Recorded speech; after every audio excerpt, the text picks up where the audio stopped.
As someone who's repeatedly been suspended or banned from all of the major social media platforms and never once for something I actually did, I do love to see that change may be a-comin'. I've said before that I'll believe it when I see it, but we're at least seeing the possibility of some positive change when any sort of improvement seemed impossible just a few months ago. Whether you like Bill Maher or not, he's been consistent in calling out politicians and journalists and tech CEOs for not knowing their role. And in his recent discussion of Elon Musk's takeover of Twitter, Maher defends the Babylon Bee and shows why Twitter needed some new leadership. So Maher begins with Twitter's pre-Elon view of free speech. The CEO of Twitter, well, maybe not any longer, but he was. He said, our role is not to be bound by the First Amendment.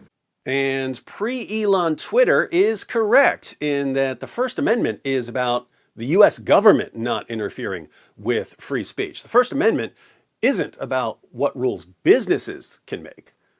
But there's a problem because social media platforms have become the modern town square. They're the places where people gather for discussions and share their ideas. What Musk is saying is, but it is de facto the town square. And some sheriff should come in and say, what good is the First Amendment if we're the place where people are really talking, they can't talk?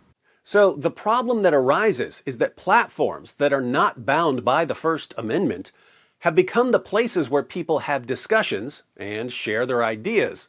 But because these platforms aren't bound by the First Amendment, the people who run the platforms have set themselves up as the judges, juries, and executioners of speech. How's that working out for users? The argument to me is like, has Twitter failed in setting themselves up in the past as the judge of what can go out there? And I would say, yes, you have. You failed when you threw the New York Post off of Twitter for talking about Hunter Biden's emails. And it turned out that was a real story. Right. They failed. You failed when you said we couldn't read about whether COVID had come from a lab. They failed. Did you read about this Babylon Bee? Do you know what the Babylon Bee is? I didn't know this. No. It's like the Christian version of the Onion. Because everyone needs that. Well, some people do. I thought that was They're not Fox all News. you and me, okay? I like how Maher's guest tries to dismiss the Babylon Bee, because everyone needs that. And Maher shuts him down with, some people do. They're not all you. In other words, who are you to be saying what people want or need? You're not all people. Next, Maher, who's an outspoken atheist, takes a jab at Christianity, but even then he points out that he's not everybody. It says your trusted source for Christian news and satire. I didn't know there was such a thing as Christian satire. I thought the religion itself was satire. That's me. I'm not everybody. Okay? I'm not everybody. Have a little humility, right? Don't underestimate the importance of I'm not everybody, have a little humility. Because we live in an age where a lot of people demand absolute submission to any ridiculous idea they came up with 5 minutes ago. So listen to this. They got flagged they posted a funny video. This is funny to them. Okay. Sensitive content, Twitter said. In the video, they were making fun of Twitter for being too sensitive. They make fun of Twitter for being too sensitive, and Twitter flags it as sensitive content. This is so through the looking glass. Here's what happens in the video. This woman who, going into the Twitter building, this is, parody. This is what people do on television and have done forever. Okay, she's complaining to HR about how sensitive Twitter is. And the guy shows her an ink blot, and she keeps seeing Hitler in all the ink blots. Here's a clip from the video he's talking about. Let's try something else. I'm gonna hold up some shapes and I want you to tell me exactly what you see. Nazis, Nazis, Nazis. That one kind of looks like a lip. Nazis, Nazis, Adolf Hitler, Nazis. Oh, I know that one. It's the Hindu symbol for peace. Namaste. Nazis, Nazis, Donald Trump. No, wait, it's still Nazis. Fascinating. Pretty accurate mockery, isn't it? Okay, then she runs screaming out of the building. He's everywhere.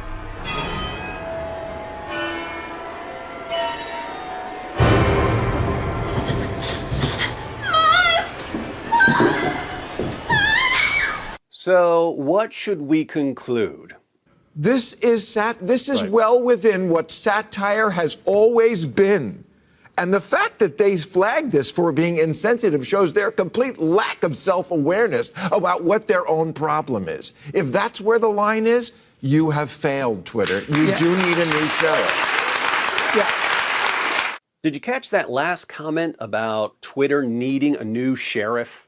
You have failed, Twitter. You do need a new sheriff. That's the view of everyone who's cheering for Elon Musk right now. Keep in mind, we don't actually know what Elon Musk will do. We know what he says he's going to do, but Mark Zuckerberg and Jack Dorsey and Susan What's-Her-Face have all said a bunch of words about how they value freedom of expression and how their platforms won't be biased. None of them actually followed through on what they said they were going to do. So, I probably won't view Elon Musk as the hero of free speech until he actually does what he says he's going to do. But I'm still rooting for him, not because I know he's going to make the platform better. I don't know. I'm rooting for him because I can't stand the people who've been running the platforms, and I'll cheer for anyone who replaces them. Twitter, Facebook, YouTube, they've spent years turning their users into enemies, people who still use the platforms, but who really, really don't like the way they're treated by the platforms. I'm still locked out of my original Twitter account because I shared my YouTube video condemning an attack on two mosques. Twitter suspended me and sent me a message saying I have to delete my post because it contains video footage of the attack. I told them that the video doesn't contain a single second of footage of the attack. I never watched a single second of footage of the attack, let alone posted the footage. The entire video is me condemning anti-Muslim violence while discussing the mistakes Western leaders are making that lead to anti-Muslim violence. The video is still on my YouTube channel. I'll put a link to the video in the description box so you can see what Twitter locked me out of my account for sharing. But Twitter rejected my appeal, and then I figured out a way to appeal again, and they've just eternally ignored that appeal. And that's how they turn users into enemies. When Twitter says, "We're suspending you for doing this," and it's something you know you didn't do, and you show them that you didn't do it, and they just don't care, you start to realize that Twitter employees are simply banning content that they don't like and falsely accusing users of doing things they've never done in order to justify banning content that they just don't like. And when they do things like that to millions of users while claiming to be fair and neutral and unbiased, they come across as a bunch of liars.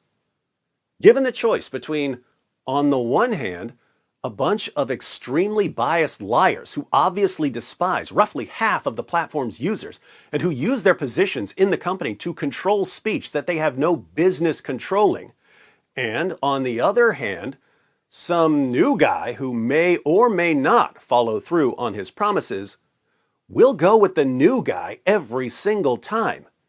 Because with him, at least there's some level of hope for a better, more balanced future on the internet. So, hats off to the new sheriff.